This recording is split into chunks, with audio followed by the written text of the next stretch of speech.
Chapter 49. The doorbell of the run-down tenement apartment silenced everyone in an instant. The recording of an impassioned political statement stopped mid-sentence as the dark-shift statesman and his pair of generals gaped off-camera towards the door.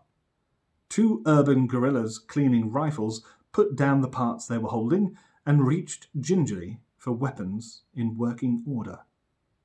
The chatter in the kitchen halted. Hands were held up for silence. The frying pan was slid off the hob, its hot sizzle petering out, and finally still. The doorbell rang again, this time accompanied by an urgent knocking. A young man with long, greasy hair and a polo neck reached behind his back and pulled out a pistol from his belt. He looked at the others, urging them to stay quiet, as he tiptoed pale-faced to the door. The bell went again. He opened the door a crack, his pistol aimed through the thin wood at the unwelcome visitor on the other side. "Good morning. My name is Perdita," the teenager had said, "and I'm your new hostage." She strode into the apartment, barely glancing at the weapons pointing at her. "After establishing a better location and tightening up digital security, you'll demand this ransom from my wealthy parents. Feed the poor of every major city the weekend after next, or I die." She turned back to the guy who'd answered the door. "Right. Who's who? We haven't got long. If I can find you, then corporate security could be here any minute." A quick background check confirmed that Perdita was who she claimed to be. She had a connection to an old consociate of theirs, Sil Bendix. A tragic loss, martyred to the cause along with the whole cell he'd been affiliated with. Security had got to him through his family and rooted out the entire unit. Perdita had already done her homework on this opportunistic guerrilla group.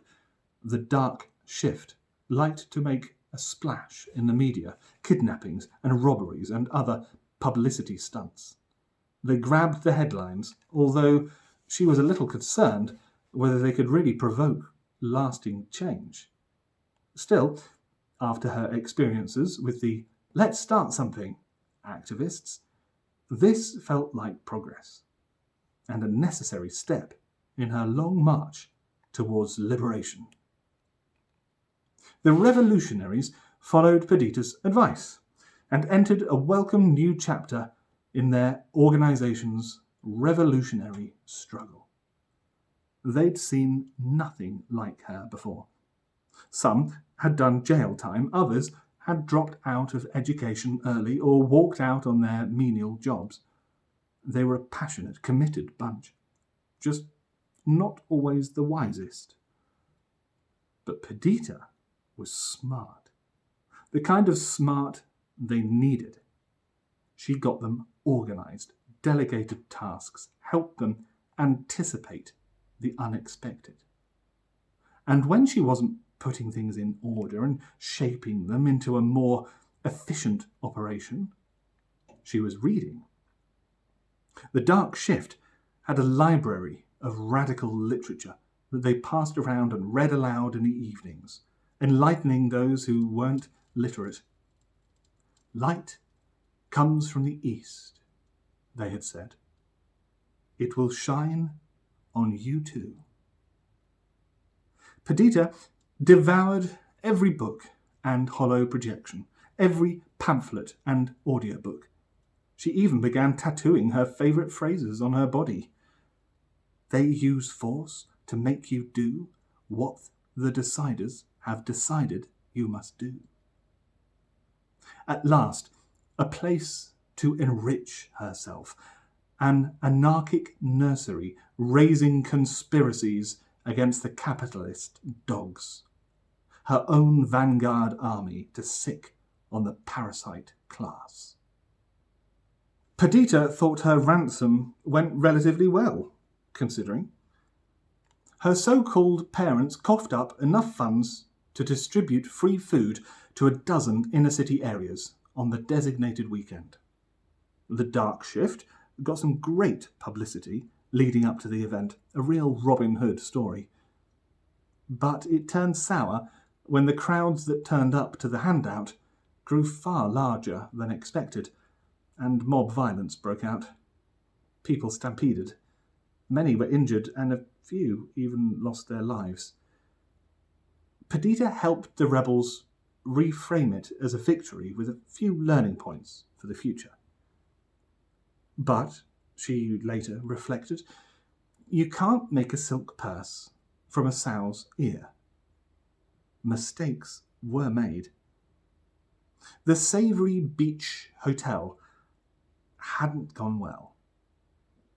300 guests attending the 5th International Conference on Financial Engineering and Macroeconomics. Soft target, easy pickings.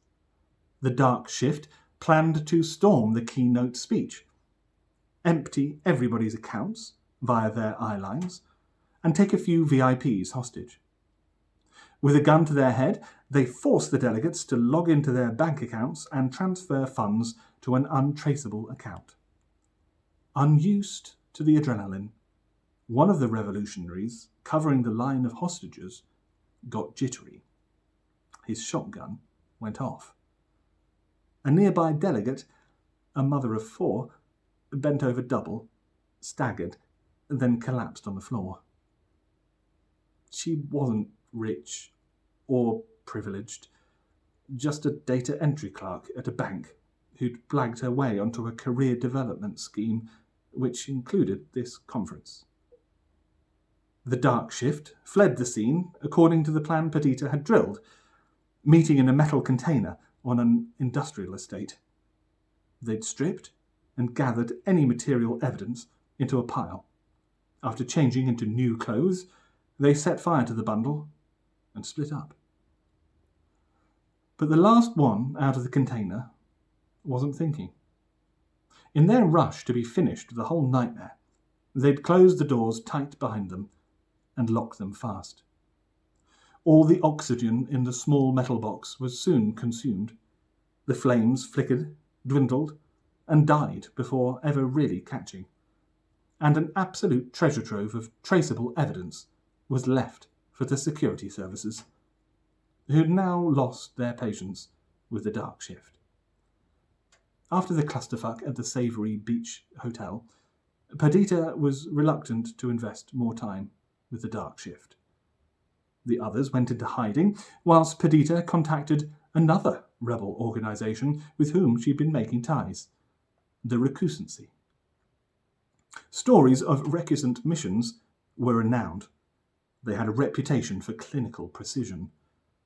She couldn't see the dark shift infiltrating one of the big 5 corporations anytime soon, nor could she see them hacking into a major bank and sabotaging their servers to destabilise the global economy. Perdita knew the correct course of action. Claim her seat at the table. The Recusancy soon took Perdita in and siphoned her off through their underground network. Within days, she heard that every other member of the dark shift had suddenly, mysteriously, disappeared.